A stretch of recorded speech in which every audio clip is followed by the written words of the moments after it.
ওষুধ সালফার। বই মানসিক লক্ষণের মেটেরিয়া মেডিকা। লেখক ডাক্তার বিজয় কুমার বসু। এর প্রথম সংস্করণ হয়েছিল 1357 বঙ্গাব্দের কার্তিক মাসে। ষষ্ঠ সংস্করণ হয় 1400 বঙ্গাব্দের চৈত্র মাসে, পুনর্মুদ্রিত 1407 সালের মাঘ মাসে। এই বইয়ের 423 পৃষ্ঠা থেকে সালফার ওষুধটি পাঠ করে শোনাচ্ছি আমি সারস্বত। সালফার মানসিক লক্ষণ। সালফার উত্তম রূপে পরীক্ষিত একটি ঔষধ এবং ইহার প্রয়োগক্ষেত্র এত বিস্তীর্ণ যে অনেকেই ইহা অপ্রয়োজনেও প্রয়োগ করিয়া থাকে। সালফারের রোগী অতিশয় স্বার্থপর। দিবারাত্র নিজের সুখ সুবিধার বিষয়ে চিন্তা করে এবং তদ অনুযায়ী কাজ করে। অপরের আশা আকাঙ্ক্ষার বিষয়ে বিন্দুমাত্র চিন্তা করে না। এই পৃথিবীতে সে যেন একা। উপকারীর প্রতি কৃতজ্ঞতা পর্যন্ত প্রকাশ করিতে চাহে না। সালফারের রোগীর অদ্ভুত সৌন্দর্য জ্ঞান। সে সমস্ত বিষয়েই, এমনকি অপরিষ্কার ছিন্ন বস্ত্রখণ্ডকেও সুন্দর বলিয়া মনে করে সে ধনী, আর তাহার যাহা আছে সবই সুন্দর। এই জন্য সে নিজেকে গর্বিত মনে করে। কেবলমাত্র এইরূপ ধারণাযুক্ত উন্মাদের পক্ষে এই ঔষধের কথা বিবেচনা করিয়া দেখা উচিত। সময় সময় সুখস্বপ্ন দেখিয়া রোগী গান গাহিতে গাহিতে জাগিয়া উঠে। সালফারের রোগী ধর্ম সংক্রান্ত বিষাদে ভোগে। সে ভগবানের নিকট প্রার্থনা করে আর নৈরাশ্যে মনে করে তাহার আত্মার পরিত্রাণ কিছুতেই হইবে না। সে জীবনের মূল্যবান সময় পাপকার্যে অতিবাহিত করিয়াছে। অপরের জন্য কিন্তু এক মুহূর্তও চিন্তা আসে না। সালফারের রোগী খুব গর্বিত। তাহাদের মধ্যে কেহ কেহ বিদ্বান ও প্রতিভাবানও, কিন্তু তাহা না হইলেও সে নিজেকে বিদ্বান ও জ্ঞানী বলিয়া মনে করে। নিজেকে অপর সকলের চেয়ে শ্রেষ্ঠ বলিয়া মনে করে এবং সে মনে মনে আশ্চর্য হইয়া যায় এই ভাবিয়া যে লোকে তাহাকে উপযুক্ত সম্মান করে না কেন। প্রকৃত দার্শনিকের চিন্তায় শৃঙ্খলা আছে এবং সে তাহার চিন্তার পিছনে যে যুক্তি আছে তাহা বলিতে পারে। কিন্তু সালফারের রোগীর আছে ভ্রান্ত দার্শনিক ভাব। ইহাতে যুক্তিতর্কের স্থান নাই, সম্ভব অসম্ভব বিচার পর্যন্ত নাই। আশ্চর্য, অদ্ভুত ও জ্ঞান বহির্ভূত সব বিষয় আলোচনা করিতে থাকে। কেহ কেহ জিজ্ঞাসা করে যে এটা কি করিয়া সম্ভব হইয়াছে, এই জিনিসটা কে প্রস্তুত করিয়াছে ইত্যাদি। প্রস্তুতকারকের নাম বলিলে সে তাহাকে এবং তাহার আরও কয়েক পূর্বপুরুষকে দেখিতে চাহে। শেষ পর্যন্ত ঈশ্বরকে কে সৃষ্টি করিয়াছে এবং তাহাকে কোথায় পাওয়া যাইবে ইত্যাদি পর্যন্ত জিজ্ঞাসা করে। কর্মবিমুখতা সালফার রোগীর একটি বিশেষত্ব। তাহার কথা বলিতে এবং নড়াচড়া পর্যন্ত করিতে ইচ্ছা করে না। নিজেকে বড়ই অসুখী এবং মৃত্যুই শ্রেয় বলিয়া মনে করে। আনন্দের একান্তই অভাব। সময় সময় রোগী বিষণ্ণ হইয়া চুপচাপ বসিয়া থাকে। ইহা এক প্রকার মানসিক অবসাদ। ঘ্রাণেন্দ্রিয়ের অনুভূতি প্রবণতা একটি আশ্চর্য লক্ষণ। রোগী নিজে অতিশয় অপরিষ্কার, অপরিচ্ছন্ন, ময়লা কাপড় জামা পরে, স্নান করে না। তাহাকে দেখিলে অপর লোক তাহার নিকট আসিতে চায় না। সেই দুর্গন্ধে তাহার নিজের পর্যন্ত বমনোদ্বেগ হয়। যে সকল জিনিসের দুর্গন্ধের জ্ঞান তাহার পূর্বে হইতেই আছে, কল্পনায় সেই সব জিনিসের গন্ধে পর্যন্ত বিরক্তি অনুভব করে। সালফারের রোগীর মল, মূত্র, ঘর্ম ইত্যাদি সমস্ত স্রাবেই অতিশয় দুর্গন্ধ থাকে। অতিশয় দুর্গন্ধ থাকে। রোগীর পরিষ্কার পরিচ্ছন্নতার জ্ঞান নাই, পরিষ্কার পরিচ্ছন্নতার জ্ঞান নাই, ফলে তাহার চুলকানি, পাঁচড়া, ফোড়া ইত্যাদি চর্মরোগ হয়। কানে পুঁজ ও নাকে সর্দি অনেক সময় দেখা যায়। সালফারের শিশু অনেক সময় নাকের ময়লা খুঁটিয়া খায়। বয়স্করাও সময় সময় কান ও নাকের স্রাব পরিষ্কার করিয়া ওই অঙ্গুলি নাকে শুঁকিয়া থাকে। ইহা নোংরামির একটা ধরন। অস্থিরতা ও অধৈর্য। বয়স্কের শিশুসুলভ খিটখিটে মেজাজ, বিষণ্ণতা, ঝগড়া ও সমালোচনা করা স্বভাব। সর্বপ্রকার শারীরিক ও মানসিক পরিশ্রমে অনিচ্ছা। অত্যন্ত অলস, অত্যন্ত দুর্বল স্মৃতিশক্তি। বিশেষ করিয়া লোকের নাম ভুলিয়া যায়। লোকের নাম ভুলিয়া যায়। সময়ের ভুল করে। মনে করে এখন যে সময় তাহা 2-1 ঘণ্টা পূর্বের। নির্দিষ্ট ধারণার সহিত দর্শন ও ধর্ম বিষয়ে অলিক কল্পনার অত্যধিক প্রবণতা। এত অসুখী মনে করে যে বাঁচিতে চাহে না। রোগী নিজের অবস্থা, ভবিষ্যৎ আশা ও আকাঙ্ক্ষা, ব্যবসায় বা কাজকর্ম সম্বন্ধে অত্যন্ত অসুখী। এমনকি জীবনে বিতৃষ্ণা, মানসিক অবসাদ ও বিমর্ষতা। মধ্যে মধ্যে ঢেউয়ের ন্যায় রক্তচ্ছ্বাস। সর্বাঙ্গে উত্তাপের একটা ঝলক প্রবাহিত হইয়া যায়, এইরূপ অনুভূতি। উদরে যেন সন্তান নড়িতেছে, এইরূপ মনে হয়। ব্র্যাকেটে ক্রোকাস্যাট, পূজা। স্রাব বা উদ্ভেদের অবরোধ, শীতল জলে স্নান, আবহাওয়ার পরিবর্তন, পীড়া চাপা পড়া, টিকা দেওয়া এবং শীতলতা রোগের কারণ। স্রাব বা উদ্ভেদের অবরোধ, শীতল জলে স্নান, আবহাওয়ার পরিবর্তন, পীড়া চাপা পড়া, টিকা দেওয়া এবং শীতলতা রোগের কারণ। এই ঔষধের ধাতু বা স্বভাবের মূল্য অত্যন্ত বেশি। 1. রোগী অতিশয় অপরিষ্কার ও অপরিচ্ছন্ন। রোগী অতিশয় অপরিষ্কার ও অপরিচ্ছন্ন। ময়লা জামা কাপড় পরিয়া থাকে এবং উহাতে দুর্গন্ধ হইয়া গেলেও তাহা সে গ্রাহ্যই করে না বা উহা পরিষ্কার করা প্রয়োজন মনে করে না। কিন্তু জুতা জামা ছিঁড়িয়া গেলে, এমনকি উহা ব্যবহারের অযোগ্য হইলেও সালফারের রোগী উহাতে মনোযোগ দেওয়া আবশ্যক মনে করে না। মা সন্তানকে হাজার রকমে পরিষ্কার পরিচ্ছন্ন রাখিবার চেষ্টা করিলেও সে অপরিষ্কার হইয়া যায়। অপরিচ্ছন্ন স্বভাব। অপরিচ্ছন্ন স্বভাব। গৃহের জিনিসপত্র, টেবিলের বই খাতা বিশৃঙ্খল অবস্থায় থাকিলেও সেই দিকে খেয়াল থাকে না। আবার কেহ সেইগুলি সজ্জিত করিয়া রাখিলেও কিছু পরেই আবার তাহা বিশৃঙ্খল করিয়া ফেলে। 2. চর্মরোগের প্রবণতা। চর্মরোগের প্রবণতা। 3. স্নান করিতে চাহে না, উহা সহ্য হয় না। 4. গায়ের দুর্গন্ধ স্নান করিলেও যায় না। 5.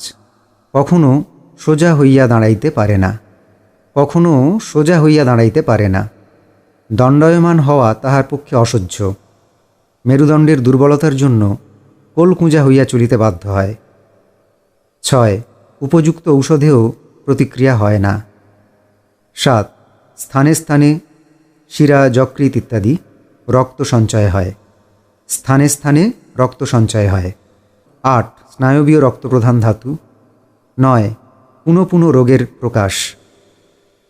9. পুনঃ পুনঃ রোগের প্রকাশ। সালফারের রোগী যেরূপ অপরিষ্কার ও অপরিচ্ছন্ন, আর্সেনিকের রোগী তদ্রূপ পরিষ্কার ও পরিচ্ছন্ন। নিজের জামাকাপড় হইতে আরম্ভ করিয়া গৃহের প্রতিটি জিনিস ফিটফাট রাখিতে চাহে। একমাত্রা সালফার দিবার পর এইসব রোগীর অপরিষ্কার মনোভাব পরিষ্কারের দিকে যাইতে থাকে। সালফারের রোগীর যে কোনো অঙ্গে, ব্র্যাকেটে মস্তক শীর্ষে, হাতের তালুতে বা সর্বাঙ্গে। সালফারের রোগীর যে কোনো অঙ্গে, বিশেষত পায়ের তলায় জ্বালা, পায়ের তলায় জ্বালা এবং ঠান্ডায় তাহার উপশম একটি উৎকৃষ্ট লক্ষণ। রোগী যদিও ঠান্ডা ও খোলা বাতাসে থাকিতে ভালোবাসে, তথাপি শরীর অনাবৃত রাখিতে পারে না। যদি অধিক ঠান্ডার প্রয়োজন হয়, তা হইলে মেঝেতে শয়ন করে। মস্তক ও পদদ্বয়ে ঠান্ডা লাগাইতে ভালোবাসে। শীতকালে রাত্রিতে পায়ের তলা জ্বালার জন্য পা লেপের বাহির করিয়া দেয়। প্রায়ই দিনের বেলায় পা ঠান্ডা কিন্তু রাত্রিতে পা গরম হইয়া উঠে। সালফারের পায়ের তলায় ও হাতের তালুতে এক প্রকার পুরু চর্ম থাকে, উহা শয্যায় গরমে জ্বালা করে। উত্তেজনায় গরম ঘরে সামান্য উত্তেজক দ্রব্য সেবনে, আর্দ্র ও শীতল আবহাওয়ায় এবং সামান্য কারণেই মুখমণ্ডল লাল হয়। মুখমণ্ডল মলিন, চর্মকুঞ্চিত ও স্থানে স্থানে লাল দাগ। মনে রাখিবেন, সালফারের মস্তকে ঘর্ম, হাত পা সরু সরু ও পেটটি বড়। সালফারের শিশু খাইতে পারে, কিন্তু হজম শক্তি দুর্বল বলিয়া শরীরের পুষ্টি হয় না। স্ফীত উদরসহ অন্যান্য অঙ্গের শীর্ণতা সালফারের একটি স্মরণযোগ্য লক্ষণ। সালফারের রোগীর আকৃতি লম্বা, সরু, সম্মুখে অবনত এবং সে অজীর্ণগ্রস্ত। অবশ্য হৃষ্টপুষ্ট চেহারার লোকদিগের পক্ষেও সালফার প্রয়োজন হয়। যে সমস্ত লোক শারীরিক পরিশ্রম না করিয়া গৃহে বসিয়া কালাতিপাত করে, অধ্যয়ন ও কোনো গভীর চিন্তায় গৃহে আবদ্ধ থাকে, তাহারা শেষ পর্যন্ত অজীর্ণগ্রস্ত এবং সালফারের রোগী হইয়া পড়ে। সালফারের রোগী অনাহারে অধিকক্ষণ থাকিতে পারে না, দুর্বল বোধ করে। এক শ্রেণীর সালফারের রোগী আছে, যাহাদের মুখমণ্ডল মলিন, লাল এবং কুঞ্চিত চর্ম বিশিষ্ট। তাহাদের চর্ম অতিশয় কোমল ও পাতলা এবং চর্ম বাতাসে সহজেই আক্রান্ত হয়। ঠান্ডা বাতাসে সহজেই তাহাদের মুখমণ্ডল লাল বর্ণ হয়। সালফারের ধাতুতে এক প্রকার উদারাময় দেখা যায়। মধ্যরাত্রির পর হইতে অতি প্রত্যুষ পর্যন্ত ইহাদের উদরাময়ের প্রকৃষ্ট সময়। বাহ্যের বেগ রোগীকে নিদ্রাভঙ্গ করাইয়া অতি সত্বর পায়খানায় যাইতে বাধ্য করে। এইরূপ উদারাময় প্রায়ই পুরাতন অবস্থায় দৃষ্ট হয়। মহাত্মা কেন্ট সালফারের 3টি লক্ষণকে অতিশয় মূল্যবান বলিয়া বর্ণনা করিয়াছেন, যথা: বেলা 11টার সময় পাকস্থলিতে এক প্রকার শূন্য ভাবযুক্ত ক্ষুধার অনুভূতি, 2 পায়ের তালুতে, এবং 3 মস্তক শীর্ষে জ্বালা। এই লক্ষণত্রয় সালফারের পরিচালক লক্ষণ হইলেও এইগুলি সালফারের রোগীর পুরাতন অবস্থা ভিন্ন কদাচিৎ দৃষ্ট হয়। ডাক্তার ফ্যারিংটন এই 3টি লক্ষণকে অব্যর্থ বলিয়া নানা স্থানে অভিহিত করিয়াছেন। তবে ডাক্তার কেন্ট, ন্যাশ এবং অন্যান্য গ্রন্থকারেরা যেমন পায়ের তলার জ্বালাকে বহুস্থলে বিশেষভাবে উল্লেখ করিয়াছেন, ডাক্তার ফ্যারিংটন তেমনি পদদ্বয়কে ঠান্ডা বলিয়া অভিহিত করিয়াছেন। যেমন বালকদিগের শীর্ণতা সম্বন্ধে বলিতে গিয়া তিনি বলিয়াছেন যে, বেলা 11টার সময় ক্ষুধার্ত, মস্তক শীর্ষে উত্তাপ এবং পদদ্বয়ের শীতলতা যদি 3টি লক্ষণ থাকে, তা হইলে সালফার কখনো নিরাশ করিবে না। ডাক্তার ফ্যারিংটন উত্তাপোচ্ছ্বাস এবং নানা স্থানে জ্বালার কথাও উল্লেখ করিয়াছেন, কিন্তু সর্বত্রই পদদ্বয়ের ঠান্ডার বিষয় তিনি উল্লেখ করিয়াছেন। যদি কেবলমাত্র মস্তক শীর্ষে উত্তাপ থাকে, তাহা হইলে ক্যালকেরিয়া কার্বো অথবা ফস লাগিতে পারে। অবশ্য ক্যালকে কার্বেও পদদ্বয়ের শীতলতা আছে। যাহারা কয়লার খনিতে কাজ করে, তাহাদের সাধারণত সালফারের প্রয়োজন হয়। এমনকি অন্যান্য ঔষধের লক্ষণ থাকিলেও সালফার 2-1 মাত্রা প্রয়োগ না করা পর্যন্ত অন্য ঔষধে ভালো ক্রিয়া দেখা যায় না। ইহা অ্যান্টিসোরিক, অ্যান্টিসাইকোটিক, অ্যান্টিসিফিলিটিক ও অ্যান্টিটিউবারকিউলার। আপনারা দেখিতে পাইতেছেন যে আমি কোনো রোগের নাম করিয়া ঔষধের বর্ণনা করিতেছি না। ঔষধটিকে একান্তভাবে চিনিয়া রাখিবার জন্য মানসিক লক্ষণসহ ঔষধের চরিত্রগত লক্ষণসমূহ বর্ণনা করিতেছি। সালফারের বেলাতেও উহার অন্যথা হয় নাই। তবুও ফুসফুসের চিকিৎসাকালীন সালফারের সতর্ক হইবার ক্ষেত্র আছে ও সে সম্বন্ধে কিছু বলা বিশেষ আবশ্যক। সতর্ক হইবার সেই ক্ষেত্রটি হইল ক্ষয় রোগের বর্ধিতাবস্থা, যে অবস্থায় সালফার ব্যবহার করিলে রোগীর জীবনদ্বীপ দ্রুত নির্বাপিত হয়। প্রচুর ও অবিরত ঘন পুঁজবৎ শ্লেষ্মা জমিতে থাকিলে সালফার ব্রঙ্কাইটিস, বিশেষত পুরাতন ধরনের ব্রঙ্কাইটিসে ব্যবহৃত হয়। রোগীর শ্বাসকষ্ট থাকে এবং বাতাসের জন্য জানালা খোলা চাহে। লক্ষণ মিলিলে সালফার নিউমোনিয়ার সকল অবস্থায় ব্যবহৃত হইতে পারে। সাধারণত সালফার নিউমোনিয়ার শেষ অবস্থায় অধিক ব্যবহৃত হয়।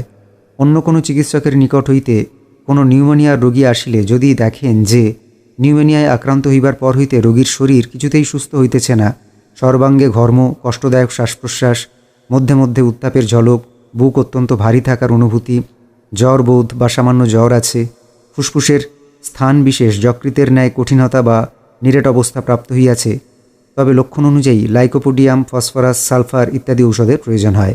কিন্তু প্রকৃত হোমিওপ্যাথের দ্বারা চিকিৎসা করাইলে কখনো এই অবস্থা আসিতে পারে না। যদি এই অবস্থা চলিতে দেওয়া হয়, তাহা হইলে রোগী হাঁপানি, ক্ষয়রোগ, পুরাতন ব্রঙ্কাইটিস ইত্যাদি নানা রোগে ভুগিবে এবং অবশেষে মৃত্যুমুখে পতিত হইবে। এইরূপ অবস্থায় অধিকাংশ সময় সালফারের লক্ষণ থাকে। সালফার প্রয়োগের পর ফুসফুস পরিষ্কার হয় এবং রোগীর জীবন রক্ষা পায়। ক্ষয়রোগের প্রাথমিক অবস্থাতেও ঔষধটি আরোগ্যকর। এই অবস্থায় বিশেষভাবে পরীক্ষা তথা লক্ষণ সংগ্রহ না করিয়া রোগীকে ঔষধ প্রয়োগ করা সঙ্গত নহে। এই অবস্থায় সাধারণত সালফারের নিম্নলিখিত লক্ষণগুলি দৃষ্ট হয়, যথা শরীরে অতিরিক্ত উত্তাপের অনুভূতি, ঠান্ডা ঋতুতেও জানালা খোলা রাখিতে চাহে, মধ্যে মধ্যে উত্তাপোচ্ছ্বাস, পাকস্থলিতে শূন্যতার অনুভূতি, মস্তকে উত্তাপ, পদদ্বয়ের ঠান্ডা ভাব বা পদদ্বয়ের জ্বালা ইত্যাদি। এইরূপ লক্ষণে রোগীকে সালফার আরোগ্য করে। সব ক্ষেত্রে রোগীর মধ্যে আরোগ্যকর অবস্থা না থাকিলেও রোগীকে সালফার অনেক বৎসর বাঁচাইয়া রাখিবে। ক্ষয় রোগের বর্ধিতাবস্থায় সালফার দিলে কেন সর্বনাশ হয় তাহা বলিতেছি। রোগীর অভ্যন্তরে যাহা কিছু গোপনীয় আছে তাহা বাহিরে প্রকাশ করিয়া দেওয়াই সালফারের কার্য। রোগীর অভ্যন্তরে যাহা কিছু গোপনীয় আছে তাহা বাহিরে প্রকাশ করিয়া দেওয়াই সালফারের কার্য। ক্ষয় রোগের বর্ধিতাবস্থায় গুটিকাগুলির চতুষ্পার্শ্বে প্রদাহ উৎপন্ন করিয়া পুঁজোৎপত্তি ঘটায় এবং গুটিকাগুলিকে বাহিরে আনিতে চেষ্টা করে। ফলে রোগীর কাশি, জ্বর, শারীরিক দুর্বলতা ইত্যাদি বৃদ্ধি পায় এবং দ্রুত মৃত্যুর পথ পরিষ্কার করে। এইরূপ ক্ষেত্রে সালফারের ন্যায় হিপারসালফার ও সিলিসিয়াও সমান ক্ষতিকারক, কারণ পুঁজোৎপত্তির প্রবণতা তিনটি ঔষধের মধ্যে সমভাবে দৃষ্ট হয়। এইরূপ অনেক রোগী দেখা গিয়াছে যাহাদের ফুসফুসে গুটিকা কোষবদ্ধ ছিল, কিন্তু কোনো উত্তেজক ঔষধপথ্য না পড়ায় রোগী অনেককাল জীবিত থাকিয়া অন্য কোনো পীড়ায় মৃত্যুমুখে পতিত হইয়াছে। আবার ক্যালকেরিয়া কার্ভের ক্রিয়া কত ভিন্ন দেখুন। ক্যালকে কার্ভ ঠিক বিপরীতভাবে গুটিকাগুলির চতুষ্পার্শ্বে তন্তুময় পদার্থের উৎপত্তি ঘটাইয়া গুটিকাগুলিকে কঠিন, আকুঞ্চিত ও কোষবদ্ধ করে। ক্যালকেরিয়া কার্ভ প্রদাহ উৎপন্ন করিয়া কোনো কিছু বাহির করিয়া দিতে পারে না। ক্ষয়রোগের বর্ধিতাবস্থায় সালফারের লক্ষণগুলি যদি অতিশয় কষ্টকর হয় এবং সালফার ভিন্ন অন্য কোনো ঔষধ যদি ব্যবস্থা করা না যায়, তাহা হইলে কেবলমাত্র সালফার প্রয়োগ করা সঙ্গত। এই ক্ষেত্রে সালফার 30 বা 200 শক্তির ঊর্ধ্বে কখনোই প্রয়োগ করিতে নাই। হিপার, সিলি এবং ফসের ক্ষেত্রেও ঐরূপ শক্তি ব্যবহার করিতে হয়। ক্ষয়রোগ প্রাতকালীন উদারাময়, নৈশঘর্ম, দদ্রু ইত্যাদি চর্মরোগ বা উদ্ভেদ বিলোপ করা কখনোই সমীচীন নহে। এইসব ক্ষেত্রে সালফারের লক্ষণ থাকিলেও তাহা দেওয়া কর্তব্য নহে, যেহেতু সালফার প্রয়োগের পর উদারাময়, নৈশঘর্ম ইত্যাদি অন্তর্হিত হয়, রোগী অবসন্ন হইয়া পড়ে এবং দ্রুত মৃত্যুমুখে পতিত হয়। আয়োডিয়াম অধ্যায়ের শেষে ক্ষয়রোগের শেষাবস্থার উদারাময়ের একটি রোগী বিবরণী দেওয়া আছে। এখানে যক্ষার শেষাবস্থায় বা সুপ্তাবস্থায় উপযুক্ত লক্ষণ না থাকা সত্ত্বেও একটি রোগীকে সালফার দেওয়ায় কি সাংঘাতিক পরিণাম হইয়াছিল সে সম্বন্ধে অতি সংক্ষেপে কিছু উল্লেখ করিলাম। খুলনা জেলার অন্তপাতি কোনো গ্রামের জনৈক জোয়ারদার আমার নিকট চিকিৎসার জন্য আসে। কলিকাতার খ্যাতনামা কবিরাজ ও অ্যালোপ্যাথের দ্বারা অনেক বৎসর তাহার চিকিৎসা হয়, কিন্তু কোনো সুবিধা হয় নাই। খুলনার জনৈক উকিলবাবুর পরামর্শে আমার নিকট হোমিওপ্যাথিক চিকিৎসা করাইতে আসে। আমি রোগলক্ষণ যত্নপূর্বক লিখিয়া লই। রোগীর আকৃতি বাহ্যত খুব হৃষ্টপুষ্ট ছিল, কিন্তু মুখের চেহারা দেখিলে খুব দুর্বল বোধ হইত। বয়স 52 বৎসর। রোগীর অম্লের ব্যাধি ছিল।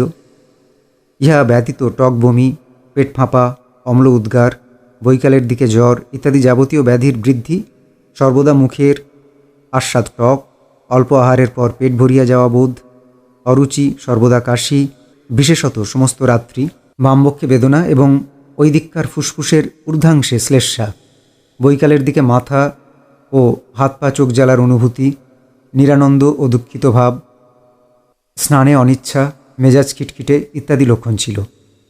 রোগী খুব দুর্বল বোধ করিত। ইহা স্পষ্ট এবং বর্ধিত ক্ষয়রোগের লক্ষণ। আমি 5/8/46 তারিখে রাতে রোগীকে লাইকো 201 মাত্রা দিই।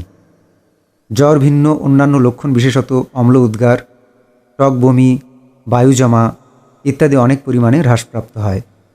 সুতরাং প্লাসিবো 2-1 মাত্রা দিয়া রোগীর অবস্থা পর্যবেক্ষণ করিতে লাগিলাম।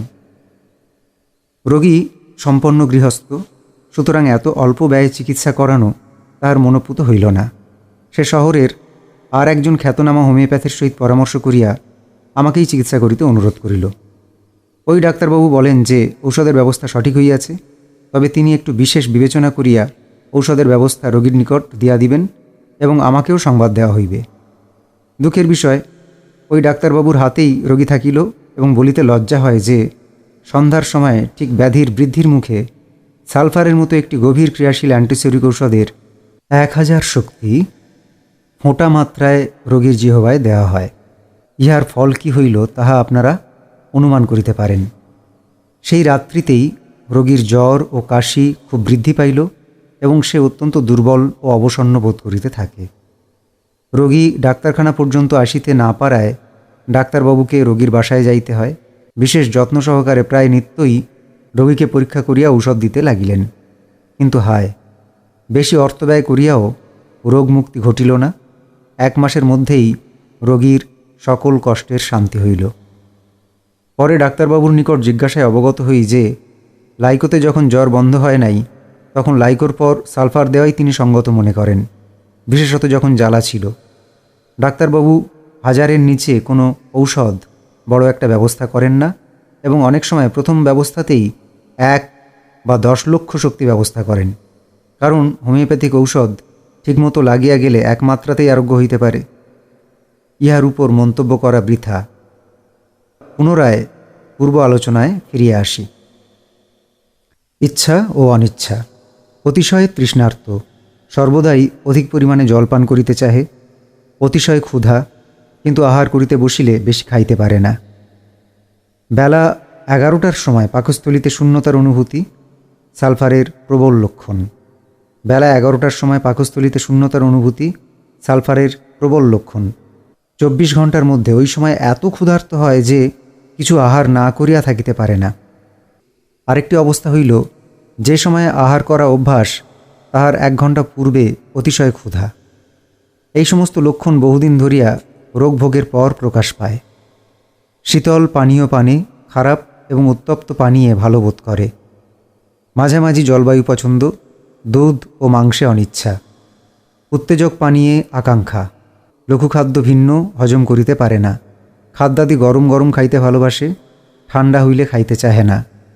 রোগী মোটেই গরম সহ্য করিতে পারে না, কিন্তু গরম বা ঠান্ডা কোনো প্রকার জলেই সে স্নান করিতে চাহে না, শরীর জলে ধুইতে চাহে না, ফলে বড়ই নোংরা হইয়া পড়ে। ঠান্ডা লাগাইবার প্রয়োজন হইলে মেঝেতে শয়ন করিয়া থাকে, কিন্তু জল লাগাইতে চাহে না। যদি জল কোথাও লাগাইতে ইচ্ছা করে, তাহা মস্তক, হাত ও পায়ের তালুতে। বৃদ্ধি। দণ্ডায়মান অবস্থায় শয্যার উত্তাপে, বিশ্রামে, স্নানে। বৃদ্ধি দণ্ডায়মান অবস্থায় শয্যার উত্তাপে, বিশ্রামে, স্নানে। আর্দ্র ও শীতল আবহাওয়ার পরিবর্তনে, নিদ্রার পর, আহারের পর, নিদ্রার পর, আহারের পর। রাত্রিকালে মধ্যাহ্ন 12টা ও রাত্রি 12টা, 1 দিন অন্তর, 7 দিন অন্তর, মধ্যরাত ও প্রাতকালের মধ্যে উদারময়। অবনত হইলে রোগী অতিরিক্ত শীত ও উত্তাপ সহ্য করিতে পারে না। নাতিশীতোষ্ণ জলবায়ু পছন্দ করে, খোলা হাওয়া খুব পছন্দ করে। হ্রাস। শুষ্ক গরম ঋতুতে দক্ষিণ পার্শ্বে শয়নে, মস্তক ও পায়ের তলায় জ্বালা শৈত্যপ্রয়োগে, উত্তাপের সহিত জ্বালা ভিন্ন অন্য প্রকারের শিরোবেদনা ও সমস্ত পীড়াতেই উত্তাপে ও গরম ঘরে। নাতিশীতোষ্ণ আবহাওয়ায় শ্বাস প্রশ্বাসের কষ্টজনক কোনো ব্যাধিতে সালফারের রোগী দরজা জানালা খোলা চাহে। সম্বন্ধ। অ্যালো, সরি ও টিউবারের সহিত অনুপূরক সম্বন্ধ। সালফারের পূর্বে কখনো ক্যালকেরিয়া কার্বও ব্যবহৃত হয় না। সালফারের পূর্বে কখনো ক্যালকে কার্ব ব্যবহৃত হয় না। অচির রোগে একো ব্যর্থ হইলে সালফ দেও। অচির রোগে একোনাইট ব্যর্থ হইলে সালফার দিতে হয়। সালফের পর আর্সেনিক ভালো খাটে। ক্যালকে কার্ব লাইকো, পালস, সারসা ও সিপিয়ার সহিত সমগুণ। লাইকোর পূর্বে সালফের ব্যবহার সঙ্গত নহে। সালফ, ক্যালকেকার্বো এবং লাইকো এবং তাহার পরে পুনরায় সালফ, এইভাবে সালফার ব্যবহৃত হয় এবং তাহাতে সুফলও ফলে। Doctor Kent. সতর্কতা সহকারে ঔষধ নির্বাচন করিয়া তাহা প্রয়োগ করিলে যখন সুনির্বাচিত ঔষধটি ক্রিয়া করিতে ব্যর্থ হয়, তখন চির বা অচির উভয় পীড়া ক্ষেত্রে সালফ এবং চিররোগ ক্ষেত্রে সরিনাম উপযোগী। এই উদ্দেশ্যে মেডো ও সিথিও ব্যবহৃত হয়। তবে কোন ক্ষেত্রে কোনটির ব্যবহার যুক্তিসঙ্গত তাহা তুলনা করিয়া দেখা আবশ্যক। সালফের পর সারসা ও সিপিয়া পরপর ব্যবহৃত হয়। মার্ক ভাইয়ের পর সালফ ব্যবহার করিলে ভালো ফল হয়। অ্যাকো, নাক্স ও পালসের চিরক্ষেত্রে সালফ ব্যবহার হয়। নিদ্রাহীনতা থাকিলে সালফ রাত্রিতে ব্যবহার হয়। নিদ্রাহীনতা না থাকিলে সালফ রাত্রিতে ব্যবহৃত হইলে নিদ্রার বিঘ্ন ঘটায়। অন্য ক্ষেত্রে সালফ প্রাতকালে ব্যবহার করিলে উত্তম ক্রিয়াদর্শে। পক্ষাঘাতে রাস্টক্সের পর সালফার ব্যবহার করিলে অনুপূরকের কার্য করে। ফুসফুসের রোগে, বিশেষত বাম ফুসফুসের অ্যান্টিমটার্ট ও ইপির পরে সালফ উত্তম কার্য করে। সালফ মধ্যে মধ্যে ব্যবহার করিলে সিলির কার্যকে সাহায্য করে। প্রাতকালীন উদারাময়ে ব্রায়ো, নেট সালফ ও পডর সহিত প্রৌঢ় রমণীদের বয়ঃসন্ধিকালের ঋতুলোপের সময় উত্তাপের উচ্ছ্বাসে ল্যাকের সহিত, টিউবারকিউলোসিসে ব্যাসি, ক্যালকে ও ফসের সহিত, চুলকানিতে কস্টি, মার্ক ভাই ও সিপিয়ার সহিত, অজীর্ণপীড়ায় নাক্স ও সিপিয়ার সহিত, অতিরিক্ত ইন্দ্রিয় চালনা ও হস্তমৈথুনে ক্যালকেকার্বো ও নাক্সের সহিত, বাত ও পক্ষাঘাতে রাস্টক্সের সহিত, ঠান্ডাজনিত পক্ষাঘাতে অ্যাকো, কস্টি ও রাস্টক্সের সহিত, প্রাতকালীন সরভঙ্গে কার্বোভেজের ব্র্যাকেটে কার্বোতে সন্ধ্যাকালেও সরভঙ্গ হয়। প্রাতকালীন সরভঙ্গে কার্বোভেজের সহিত, দ্রুত কথাবার্তা ও দ্রুত কার্যে বেল, ডালকা, হিপার ও ল্যাকের সহিত, দ্রুত কথাবার্তা ও দ্রুত কার্যে বেল, ডালকা, হিপার ও ল্যাকের সহিত, পায়ের গাঁটের দুর্বলতায় কস্টি ও সালফিউরিক অ্যাসিডের সহিত, ভ্রূণের অত্যধিক নড়াচড়ায় প্রোকাস্যাট, ওপি ও থুজার সহিত, স্নানের অনিচ্ছায় অ্যান্টিমক্রুড, ক্লেমাটিস এর, হিপার, রাস, সিপিয়ার সহিত, রাত্রিতে ও শয্যার উত্তাপে বৃদ্ধিতে Apis, Bryo, Drosera, Ledum, Puls ও মার্ক ভাইয়ের সহিত, পর্যায়ক্রমে হাসি ও কান্নায় অরামমেট, প্রোকাস্যাট, ফস, পালস, লাইকোর সহিত, দপদপানি শিরোপীড়ায় ক্যালকেরিয়া কার্ব, গ্লোন ও পালসের সহিত, রাত্রিকালীন ক্ষুধায় চিনসালফ, ফস, সরি,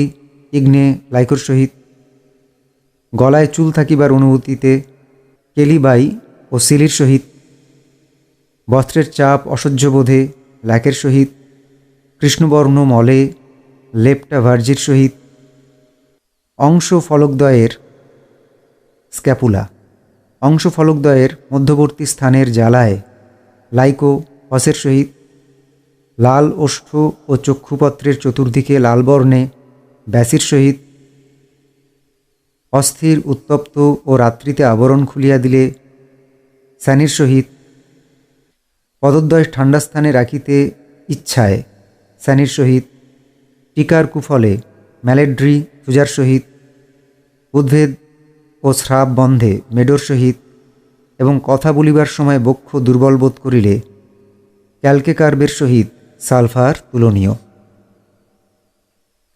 ক্রিয়াকাল 40 হইতে 60 দিন। শক্তি 30-200 হইতে লক্ষ পর্যন্ত। রোগী বিবরণী। 1.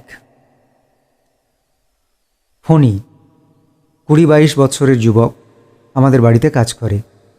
তাহাকে আত্রাইঘাট স্টেশনে কোনো কাজে মাত্র একদিনের জন্য প্রেরণ করা হয় 1340 সাল।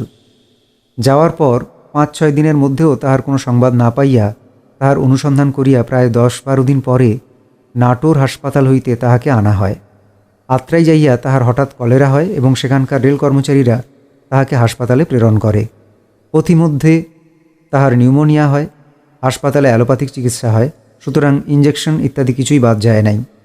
এখানে আনিবার পর তাহার শরীর অতিরিক্ত দুর্বল হইয়া যায় এবং ক্রমশ হাত পা চক্ষু মুখ বিশেষত নিম্নদর খুব ফুলিতে থাকে। সে হোমিওপ্যাথিক ঔষধ কোনো দিন খায় নাই, বিশ্বাসও নাই। সুতরাং তাহার ইচ্ছানুযায়ী তাহাকে রেলওয়ের জনৈক সার্জেনের নিকট প্রেরণ করা হয়। এই ডাক্তারবাবুটির সহিত আমার কোনো দিন চাক্ষুষ আলাপ পরিচয় হয় নাই, তথাপি তিনি ফণির নিকট আমার পরিচয় প্রাপ্ত হইয়া বিদ্রূপ করিয়া বলেন যে তাহার বাড়িতে এত বড় একজন ডাক্তার থাকিতেও ঔষধের জন্য সে তাহার নিকট আসিয়াছে কেন? তিনিই তো চিকিৎসা করিতে পারিতেন, ও আরও অনেক কথা। শেষে বলেন যে তাহার রোগের চিকিৎসা করিতে হইলে অন্তত 3 মাস কেবল দধি দুগ্ধ আর ঘৃত খাইয়া থাকিতে হইবে, স্নান করা চলিবে না, ভাত রুটি সবই নিষিদ্ধ। এইরূপ চিকিৎসা অসম্ভব বুঝিয়া ফণি প্রথমে টোটকা এবং হাতে কিছু টাকা পয়সা থাকায় পরে কবিরাজি চিকিৎসা করে। কবিরাজি চিকিৎসাকালীন নিরামিষ খাওয়ার ব্যবস্থা ছিল, তাহাও নিতান্ত সাত্ত্বিক ধরনের। যা হোক, নানা প্রকার চিকিৎসা সত্ত্বেও প্রায় 2 মাস পরে তাহার পদদ্বয় এত স্ফীত হয় যে তাহার চলৎশক্তি থাকে না এবং মৃত্যু ভয়ে সে সর্বপ্রকার চিকিৎসাই বন্ধ করিয়া দেয়। হোমিওপ্যাথি অগতির গতি, দুর্বলের বন্ধু এবং মধুসূদনও বটে। ভাবিলাম এইবার হোমিওপ্যাথিক চিকিৎসার উপযুক্ত সময় উপস্থিত হইয়াছে, আর বিলম্ব করা সঙ্গত নহে। অ্যালোপ্যাথি, কবিরাজি ও টোটকা চিকিৎসা হইয়াছে। বর্তমানে সর্বাঙ্গ বিশেষত নিম্ন শাখাদয়ে স্ফীতি, রোগীর স্নানে নিতান্ত অনিচ্ছা, গাত্রচর্ম অপরিষ্কার, জামাকাপড় পরিষ্কার না করার প্রবৃত্তি, পুঁজো হইয়া চলা প্রভৃতি লক্ষণ দৃষ্টে তাহাকে একমাত্রা সালফার 200 দিলাম, পথ্য ইচ্ছানুযায়ী। দৈনিক স্নান করিবার উপদেশ দিলাম। অত্যাশ্চর্য ফল হইল। মাত্র 1 সপ্তাহের মধ্যেই সে নূতন মানুষ হইয়া গেল। 2 সপ্তাহ পরে পদদ্বয়ে সামান্য স্ফীতির লক্ষণ দেখিয়া তাহাকে দ্বিতীয়বার সালফার 200 দিই। তাহাতেই সে সম্পূর্ণ সুস্থ হয়। মাসের পর মাস দধি দুগ্ধ ঘৃত ও ফল খাইয়া ডাক্তারের ভিজিট ও ঔষধের সংস্থান করিতে না পারিলে কি রোগী চিকিৎসা হইবে না? ঘরে বসিয়া মৃত্যুই কি ভগবানের অভিপ্রেত? গর্বিত চিকিৎসক বন্ধুটির সহিত আমার সাক্ষাৎ হয় নাই, নতুবা একবার জিজ্ঞাসা করিতাম যে কিসের বলে তাহার এত অহংকার। 2. শ্রীমতী দত্ত, নিবাস খুলনা জেলায়, বয়স 23-24 বৎসর, মোটাসোটা এবং রক্তপ্রধান ধাতু। 3 রাত্রি যাত্রাগান শুনিয়াছে। গান শুনিবার সময় এবং যাতায়াতে ঠান্ডা লাগিয়াছে, গলা বেদনা ও জ্বর হইয়াছে। গলা বেদনার জন্য বড়ই অস্বস্তি বোধ করিতেছে এবং সামান্য মাথা ধরাও আছে। 17-11-36 একোনাইট 30 একমাত্রা। 19-11-36 গলায় খুব বেদনা, ঢোক গেলা যায় না। জ্বর বৃদ্ধি পাইয়া 102 ডিগ্রি পর্যন্ত উঠিয়াছে। মুখের ডান পার্শ্ব ফুলিয়া উঠিয়াছে, সেখানে দপদপানি বেদনা এবং একটু গরম হইয়াছে।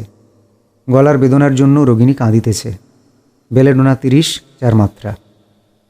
20-11-36 রোগ ক্রমশ বৃদ্ধি পাইতেছে। ডান দিকের মুখ অস্বাভাবিক ফুলিয়া উঠিয়াছে। ডান দিকের বুকে বেদনা, মনে হইতেছে যেন নিঃশ্বাস বন্ধ হইয়া যাইবে। চিত হইয়া ভিন্ন অন্য কোনোভাবে শয়ন করিতে পারে না। আজ 2 দিন হইতে বৈকালের দিকে জ্বর এবং অন্যান্য উপসর্গের বৃদ্ধি হইতেছে। মুখে দুর্গন্ধ হইয়াছে এবং মুখ হইতে কেবলই লালা নিঃসরণ হইতেছে। জ্বর কমের সময় 101 এবং বৃদ্ধির সময় 102 ডিগ্রি হয়। জল বার্লি গলাধকরণেও কষ্টকর। গরম জলের অতিশয় পিপাসা। দিনে রাত্রে মাত্র একবার রক্তবর্ণ প্রস্রাব। শুধু সূচ ফুটানো বেদনা, দপদপানি অথবা অন্য কোনো রূপ নহে। লাইকো 30 4 মাত্রা।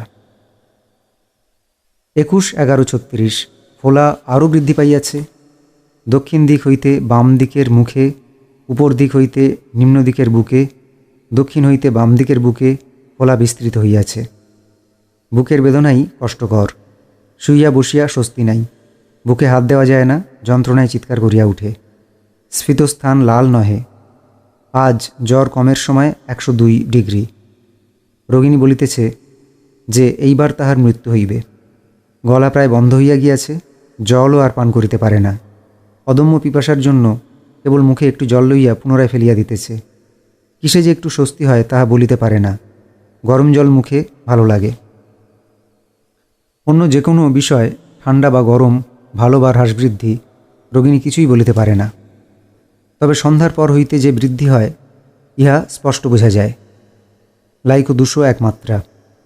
রাত্রি 7টা-8টার সময় রোগিণীর অবস্থা এত শোচনীয় হইয়া উঠে যে তখনই বুঝি শ্বাস বন্ধ হইয়া তাহার মৃত্যু হইবে। চোখ মুখ সব বন্ধ হইয়া গিয়াছে, ওষ্ঠ দুইটি ফুলিয়া মুখ বন্ধ হইয়া গিয়াছে, বুক অনেকখানি ফুলিয়া গিয়াছে, আত্মীয় স্বজন সকলেই অতিমাত্রায় ব্যস্ত হইয়া পড়িয়াছে। 2-1বার ভুল বকিতেছে। ওষুধ খাওয়ারও আর উপায় নাই। পুনরায় লাইকো 1001 মাত্রা দিলাম। জ্বর রাত্রিতে 103 ডিগ্রি। 22-11-34। শেষ মাত্রা ঔষধ দেওয়ার পর রোগিণী কিছুক্ষণ চুপ করিয়াছিল এবং পুনরায় সেই ঔষধ দিতে বলিতেছে। 5-6 দিন পরে একবার দাস্ত হইয়াছে এবং মুখ দিয়া খুব বড় একটা ফিতাকৃমি পড়িয়াছে, কিন্তু যন্ত্রণা কমে নাই। ফুলা আরও বৃদ্ধি পাইয়াছে। ফুলা যেন দ্রুত গতিতেই বৃদ্ধি পাইতেছে। বৈকাল পর্যন্ত রোগিণীর চেহারা একটি মাংসপিণ্ডের ন্যায় হয়। চোখ মুখ নাক সব মিশিয়া এক হইয়া গিয়াছে। মধ্যে মধ্যে প্রলাপ আর অদম্য পিপাসার জন্য হাতে করিয়া জল লইয়া জিহ্বা ও ওষ্ঠে দিতেছে, কেননা কোনো কিছুই আর গিলিবার উপায় নাই। জিহ্বা বাহির হইয়া পড়িয়াছে। বিধবার একমাত্র কন্যা। ঔষধ নির্বাচন করা যাইতেছে না। মৃত্যুক্ষণ যেন আসন্ন। সকলের মনে বিষাদের ছায়া পড়িয়াছে। গৃহের সর্বত্র এক বিরাট নিস্তব্ধতা। আমি রোগিণীর অভিভাবককে সমস্ত অবস্থা খুলিয়া বলিয়া পরামর্শের জন্য একজন অভিজ্ঞ চিকিৎসক আনিতে বলিলাম, কিন্তু রাত্রিতে তখন কোনো চিকিৎসক আনা সম্ভব ছিল না। জীবন মৃত্যুর এই সন্ধিক্ষণে কেবল সন্ধ্যার আবছা অন্ধকারে প্রদীপের অস্পষ্ট আলোকে আমি একটি উল্লেখযোগ্য লক্ষণ দেখিতে পাইলাম। রোগিণীর ওষ্ঠদ্বয় লালবর্ণ হইয়াছে।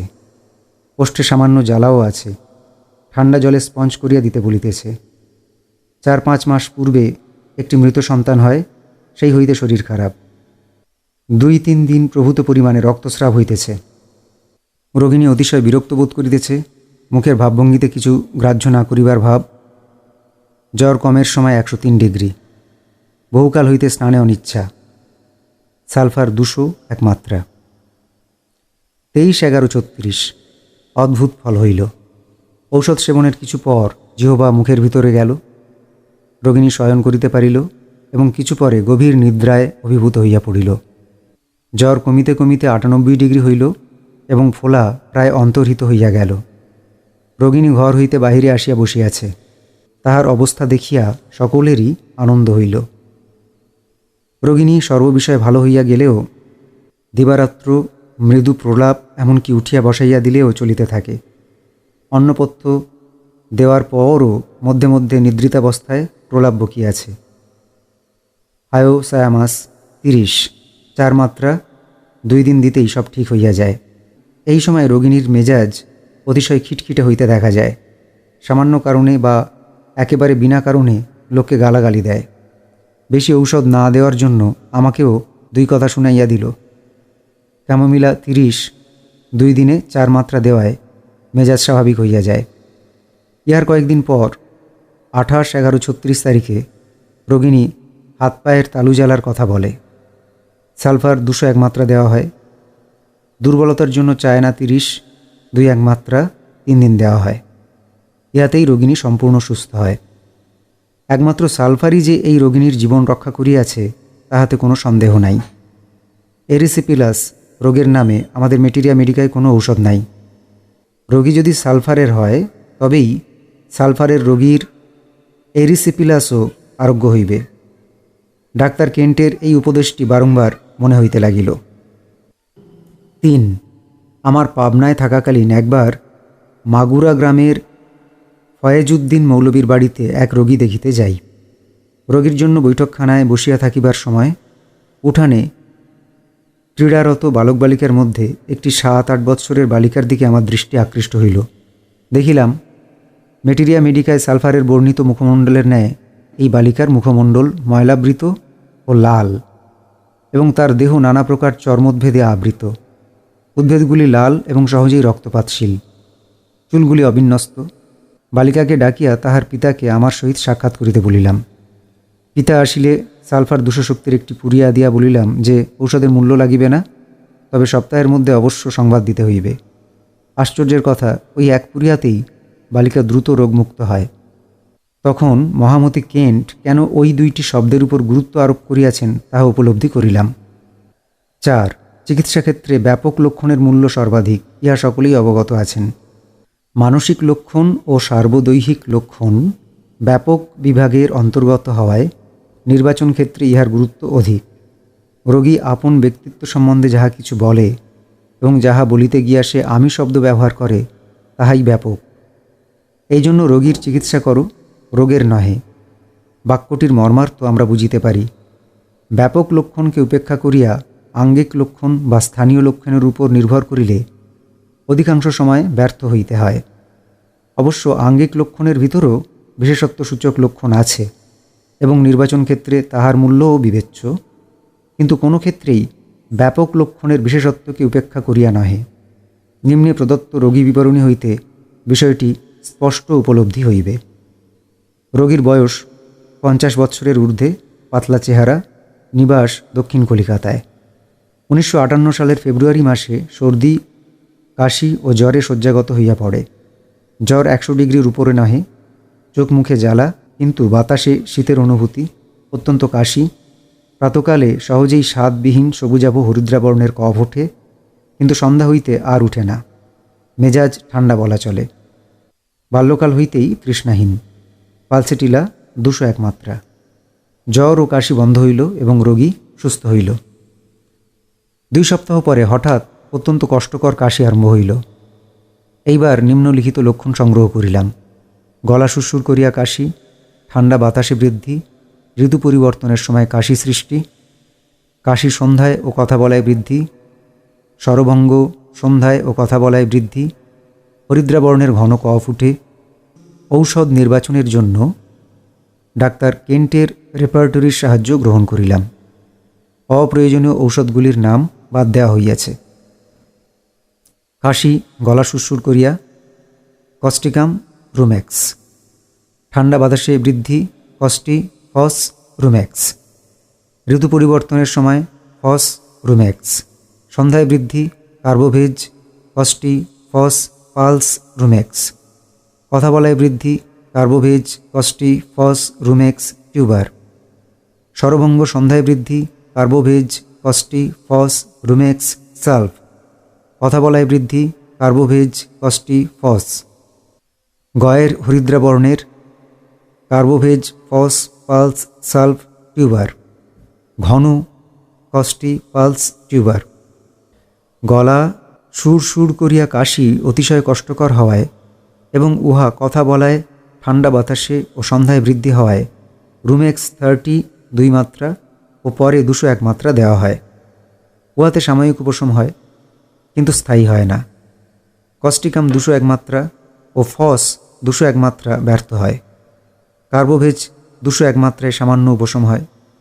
যত্ন করিয়া ঔষধ নির্বাচন করিয়াও ব্যর্থ হওয়ায় প্রথমে আশ্চর্য ও দুঃখিত হই, কিন্তু পরে নিজের ভ্রম বুঝিতে পারি। তন্ন তন্ন করিয়া আরও লক্ষণ সংগ্রহ করিতে সচেষ্ট হই। রোগী গত 15 বৎসরেরও অধিক শারীরিক পরিশ্রম করে না। অধ্যয়নে বহু সময় অতিবাহিত করে। বেশি সময় বসিয়া পড়াশুনো করিতে পারে না বলিয়া শয়ন করিয়া পড়াশোনা করে। ক্ষুধা অন্য সময় অপেক্ষা বেলা 11টার সময় বেশি। আহারের সময় খাইতে পারে না, কেবল জল খাইতে হয়। হাতের তালু বিশেষত পায়ের তলায় জ্বালা অত্যন্ত বেশি। পায়ের তলায় জ্বালার জন্য রাত্রিতে পায়ে ভিজা গামছা ও জল দিয়া ধুইতে হয়। রোগী স্পষ্ট গরম কাতর। ইতপূর্বে আঙ্গিক লক্ষণের উপর নির্ভর করিয়া ঔষধ নির্বাচন ব্যর্থ হইয়াছে, কিন্তু এখন রোগী আরোগ্যের জন্য ব্যাপক লক্ষণ সংগ্রহ করা হইল এবং তাহা সালফারের প্রথম শ্রেণীর লক্ষণ। সালফার 201 মাত্রা। বিস্ময়কর ফললাভ হইল। ঔষধ প্রদানের 14 ঘণ্টার মধ্যেই কাশি 12 আনার হ্রাসপ্রাপ্ত হইল। হাত পায়ের জ্বালাও উপশম হইল। 8-9 দিন অন্তর অন্তর আরও 2 মাত্রা সালফার 200 দেওয়া হয়, কারণ ঔষধ প্রদানের পূর্বে কাশির কিছুটা বৃদ্ধি দেখা গিয়াছিল।